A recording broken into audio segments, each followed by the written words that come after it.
Hi folks, this is Jamico Bob. Today I'm going to be doing stuffed cabbage. My recipe, trust me, it will be very delicious. The first thing we want to do is take the core and cut the core out of the cabbage.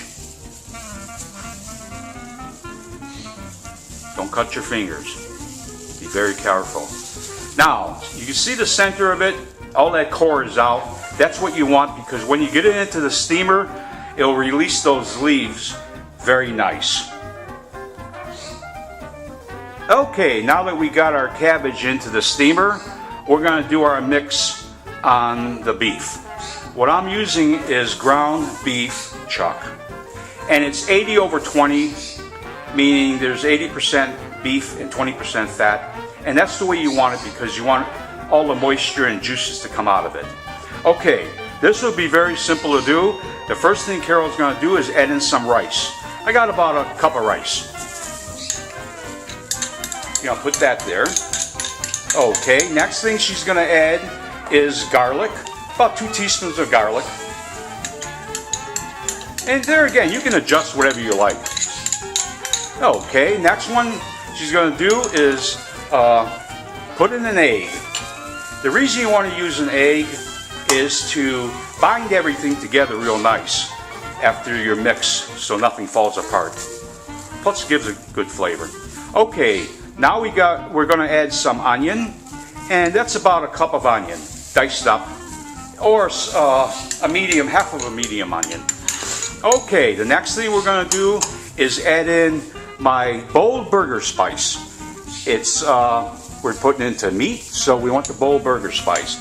And you can go online and get my bold burger spice on my website, beyondsauces.com. It is delicious for hamburgers, grilling, anything you want to do. The last thing we're going to add in is diced mushroom. All I did was use 1 large mushroom.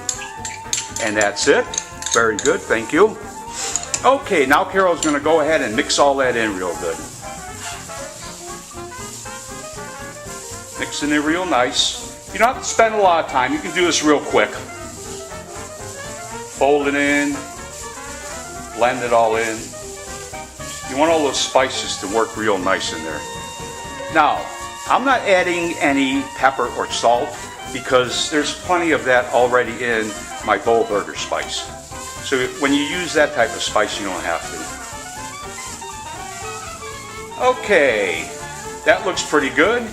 And then when our cabbage is all finished, we'll bring it out and we'll show you how to get her stuffed.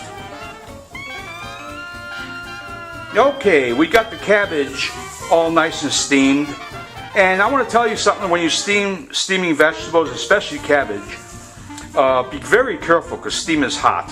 And what we did in the steaming pot on this was bring it to a boil, and then you want to add about 1.5 inches of water.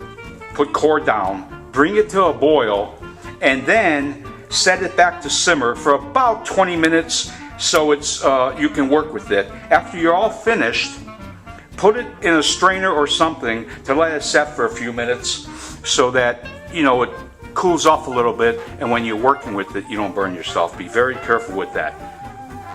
Okay, we got all the cabbage roll real nice, and if some break off on that, that's okay. Now, the next thing Carol's going to do is take the remaining of the concentrated mushroom soup and, you know, quickly put it over the top and spread it in. You want to use everything. Spread it all throughout the whole top, like you're putting frosting on a cake. But this is more better than a cake. Okay, that looks pretty good. That looks pretty good. Okay, next what I like to do, now remember you have extra meat. You're always going to have extra meat. There's no way to judge that. You can make yourself a couple patties, hamburger patties for the grill or fry them, whatever. What I like to do is take the rest of that, some of it, and just take it and crumble it over the top. All over the top of the, this way when you put it over the top of the sauce, and this way when it's in the oven, everything is going to be real nice. The juice is going to go down to the bottom. You have to remember that first layer of mushroom soup that we put down. And you know, you could be you know, you splurge. You can put a lot on. And if you still, like we have, I noticed that we have a lot left over yet. That's fine. Okay, that's good. Now, we can still make a patty or two out of that. Now, what Carol's going to do, remember the leaves, when you pull them off, they're going to break. They're not going to be perfect, and they're hard to roll. So you want to just take and lay it over the top. Lay the two over the top, and you want to cover it. It keeps the steam in. It makes everything fall in love with it real nice. And then the smaller pieces too, you want to just spread those on. Put a nice cover on, sort of like you're doing lasagna or something. Like this is the last layer. And cover that real nice. And what it does, we're going to cover this with tin foil now, and get it into the oven. Okay, folks, you can see we had the cabbage in the oven for 45 minutes at 350 degrees covered, and 45 minutes uncovered. And this is our finished dish. Looks yummy. What we like to do is put a little bit of Parmesan cheese on the top. Just gives a little bit of extra flavor. You don't have to have a lot. Okay, and we used ground beef for this and cream of mushroom soup. You can also use ground turkey or ground chicken if you don't like red meat. And you could use like a cream of chicken soup or a cream of celery soup instead of the mushroom.